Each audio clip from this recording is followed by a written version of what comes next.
in verse 4, something interesting happened there. It says, God divided the light from darkness. What does this mean? God separated or divided the light from darkness. It's a form of advertisement, because if God actually removed the darkness entirely, you will know the usefulness of the light. So, for example, if there is a cure to make sure that this world never experiences heat anymore, you will know the usefulness of a fan. You will know the usefulness of a fan. You will know the usefulness of AC and different stuff that is used to make sure the body is kept, I can't say cold, but cool. So the reason why God separated the light from darkness is a form of advertisement. So whenever you have created light, which is solution, you advertise such solution. You advertise it aggressively. You show people, this is this problem, this is this darkness, and I have the solution, which is this light. E-commerce.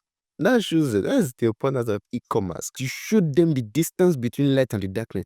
Once you have this my particular product, forget this problem, you're not having it. So if you don't have a mobile phone, you're going to have a problem of not having a mobile phone, which is you won't be able to communicate easily, you won't be able to send message easily, you won't be able to send emails easily. If you don't have a mobile SIM, you will have the disadvantages. You have the problem of not having a mobile SIM that is dividing the light from the darkness. So whenever you have a light, you have a solution. You divide the light from the darkness. You show the distance to the world that this is light, this is darkness. So God called the light morning. He called the darkness night. So you call your solution the name, and you call the problem a name too. So now the word heat means when you say that there is heat or you're uncomfortable, the weather is uncomfortable, that means it's very, very hot. They call it that is heat, right? The word heat was given to the name like when something is not favorable. Like I'm not really good with English, so don't blame me, please. I just gonna beg you.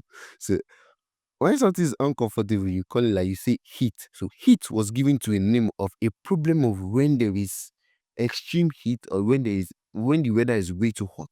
Now, to solve the solution, it was also given a name, which is either you call it fan, you call it AC, or some people will call it like, if it's something like Apple, they can call it Pro Cooler, something like that.